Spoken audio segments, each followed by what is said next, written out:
Los hijos de Carmele, Seila, Carlos, Zuruñe, no hablan prácticamente euskera. Han estudiado siguiendo el modelo lingüístico A en el País Vasco. Este modelo A consiste en que la enseñanza vehicular se da en castellano y hay una asignatura de lengua vasca y de literatura. Hasta ahora había en el País Vasco, hay todavía 3 modelos. El modelo A, este que te estoy contando, el modelo B, en el que, el euskera y el castellano son lengua vehicular, y el modelo D, en el que el euskera es la lengua vehicular. Repito, A, castellano, B, a mitad, castellano y euskera, D, euskera. Esto se quiere cambiar, lo quiere cambiar ahora el gobierno vasco, con el apoyo de los socialistas. Hay un proyecto de ley que todavía no se ha concretado, pero el objetivo es conseguir que todos los chicos salgan del colegio con un nivel B2 de euskera. El nivel B2 de euskera, como en cualquier lengua, es un nivel bastante alto. Alejandro Saurina es director del Centro Concertado de Infantil y Primaria de Vitoria Eneclic School. Parece un poco ambiguo y todo lo que dice es que debe prevalecer el uso del euskera como eje vertebrador de los proyectos, y parece que van a desaparecer los modelos lingüísticos que hasta ahora conocíamos, pero todo lo que hacen es remitirnos a la norma que posteriormente se publicará, al decreto, y ahí veremos verdaderamente cuál tendrá que ser el uso del euskera en las aulas. Para comprender las implicaciones que tiene este cambio, nos acompañan Ernesto Ladrón de Guevara, doctor en Filosofía y Ciencias de la Educación y autor del libro Educación y Nacionalismo. Ernesto, buenas tardes. Hola, buenas tardes. Encantado de estar con ustedes. Y Ricardo Arana, profesor, escritor y ex asesor del gobierno vasco. Ricardo, buenas tardes. Buenas tardes, Arratsalde. Vamos a ver, balance de este modelo lingüístico que ha estado en vigor tantos años, décadas, ¿no? Yo creo que es de los años 80 del siglo pasado, de este modelo A, B y D. ¿Esto ha funcionado? ¿Ha evitado polémicas? ¿Qué valoración se puede hacer, Ernesto? Bueno, yo creo que podría haber funcionado si no hubiera habido la intervención asfixiante a la que acostumbra el gobierno vasco en todo. Estos modelos derivan de la Ley de Normalización del Uso del Euskera, cuyo artículo 16.2 pues protege el derecho de los territorios, es decir, aquellas zonas donde prima más el euskera o prima menos el euskera y prima más el castellano o no. Por ejemplo, La Rioja pues no tiene nada que ver con Deva, la zona, el valle de Deva, por ejemplo, o Donosti o San Sebastián. No tiene nada que ver. Entonces, pues cada territorio tenía su propia idiosincrasia cultural, y para proteger esos usos, pues se establecieron unos modelos lingüísticos según la implantación mayor o menor del euskera. En algunas zonas el euskera, la implantación históricamente, pues ha sido casi cero. Entonces se trataba de proteger pues la realidad social y cultural de cada territorio, y eso, pues por lo menos yo lo veía bien.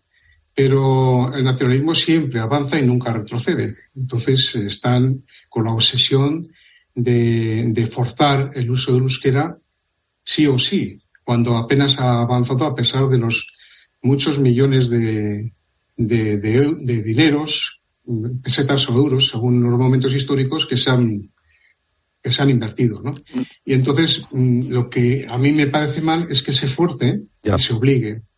Lo que tendría que haber es libertad y cada familia poder elegir el tipo de enseñanza que necesita, ¿no?, para sus hijos. Porque además, quiero añadir un tema más y ya termino. Además, la comprensión verbal en los alumnos ha bajado estrepitosamente, y lo reflejan así los informes de la OCDE, el informe PISA, etcétera. Y eso lastra su formación y su capacidad de aprendizaje. Ricardo, ¿está de acuerdo con Ernesto sobre el resultado, en principio, de un buen modelo que se ha aplicado mal? Yo creo que hay dos virtudes principales de ese modelo. Una es el derecho de poder elegir la lengua en la que se hacen los aprendizajes principales, elegir si quieren hacer en euskera, en castellano o en ambas, yo creo que esa es una cuestión fundamental. Eso figura en la norma básica vasca, es decir, en la Ley de Normalización de Uso del Euskera de 1982 y en el decreto que la desarrolló. Y esta es una cuestión, en mi opinión, básica, porque da derecho a elegir, ¿no? Y la segunda es, lógicamente, la capacidad que significa de elegir entre tres opciones distintas. Como dice Ernesto, haya habido una presión muy importante para que esa elección no sea todo lo transparente que pueda ser. Eso por un lado. Y luego, por otro lado, es evidente que, pese a que en el País Vasco en estos momentos pues el uso del euskera, el uso cotidiano del euskera está reducido bien solamente o bien con el castellano a un 30% de la población, por lo tanto el 70% es castellano hablante en su uso cotidiano. Sin embargo, se escolarizan en euskera prácticamente el 80% de la población escolar. ¿Y por qué sucede esto? ¿Por qué si hay una escolarización del 80% en euskera, luego en la vida de cada día el euskera se utiliza muchísimo menos? Pues porque una cosa es el conocimiento y otra es el uso. Por eso mismo el poner el modelo vamos a llamarlo entre comillas, vasco ideal en un vasco hablante de una zona vasco hablante no tiene sentido. Es decir, hay muchísimos estudiantes que acaban conociendo el euskera, pero que no lo van a utilizar normalmente en su vida cotidiana. Una cuestión es conocer una lengua y otra cuestión es cambiar de lengua o utilizar otra, ¿no? Que tampoco yo creo que debe ser el primer objetivo que debe tener todo. Yo creo que el objetivo es conseguir personas bilingües que tengan la capacidad de escuchar, de entender a otra persona y optar o elegir la lengua en la que desean comunicarse, ¿no? Yo creo que eso debiera ser el objetivo. Pero en cualquier caso, lo más grave de todo en estos momentos no es tanto el pasado, sino el futuro que se presenta sin ese derecho o sin esa opción. Claro, si se eliminan los tres modelos y hay que alcanzar un B2 en cualquier idioma es un nivel bastante alto. Claro, Alejandro, Ernesto, tendrá sus consecuencias. Quiere decir, nos decía Ricardo que baja la libertad, el nivel de libertad, pero claro, una generación con una inmersión lingüística como esta, no sé si será una generación mejor o peor preparada. Ernesto. Bueno, yo creo sin duda que perjudica. Claro, estamos hablando de Euskadi, País Vasco, Comunidad Autónoma Vasca, como le llamemos. Y entonces, en esta comunidad, pues tenemos una lengua que es absolutamente dispar a la lengua romance castellana. Si vamos a... Yo he estado este fin de semana en Barcelona y entendía perfectamente lo que decía la gente. Y lo mismo en Galicia o Valencia, ¿no? Hombre, tienes alguna dificultad, pero lo entiendes. Pero es que el euskera, a la gente de fuera no hay quien lo entienda. Entonces, hacer una inmersión a lo bestia, así de manera universal, sin considerar qué alumnos tienes, no es lo mismo, pues no sé, uno de la República Checa que te viene aquí y de repente se encuentra con este sistema que uno que vive en Donosti, ¿no? Entonces, en cada zona, pues puede haber, o cada persona puede tener distintas necesidades, o pues un chico que tiene afasia o dislexia o tal, no le puedes meter si teniendo lengua materna castellana ahí. Entonces, el fracaso inducido lo están maquillando, pero es grande. Claro.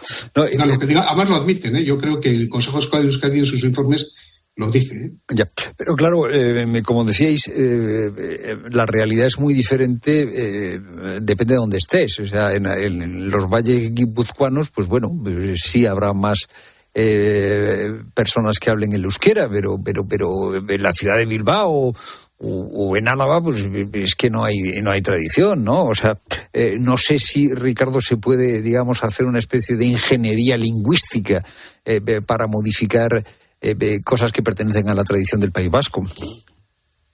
No, es que precisamente ahí está el problema. Es decir, una población tremendamente diversa como es la vasca, que es muy, muy diversa, o sea, los rasgos territoriales y además incluso entre los pequeños valles hay unas diferencias enormes, no se puede aplicar un único modelo. Ese es el problema fundamental. Aplicar un único modelo a una población que es culturalmente y socialmente diversa.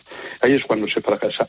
En lo que decía Ernesto, hay no es una creencia, no es una opinión. O sea, hay datos. En los últimos 10 años, el alumnado que está en el modelo D, es decir, que está en el modelo básicamente en euskera, con el castellano y el inglés como asignaturas, se ha duplicado en la ESO. En la enseñanza secundaria obligatoria se ha duplicado, pasado de 30.000 a 60.000. Bien, todas las evaluaciones indican que en estos 10 años, a lo largo de estos 10 años, no hemos mejorado absolutamente en ninguna competencia. E incluso, en algunos casos, hemos disminuido de forma drástica, como puedan ser la competencia científica, la competencia matemática o incluso el propio euskera. Es decir, la generalización de un único modelo, un modelo que tiene como tipo el de una persona que vive en un entorno euskaldún, para una población diversa no da ningún resultado, y menos académico. Ernesto Ladrón de Guevara, Ricardo Arana, gracias por ayudarnos a entender lo que significa cambiar el modelo de política lingüística en el País Vasco. Buenas tardes a los dos. Muchísimas gracias. Buenas tardes, muchas gracias.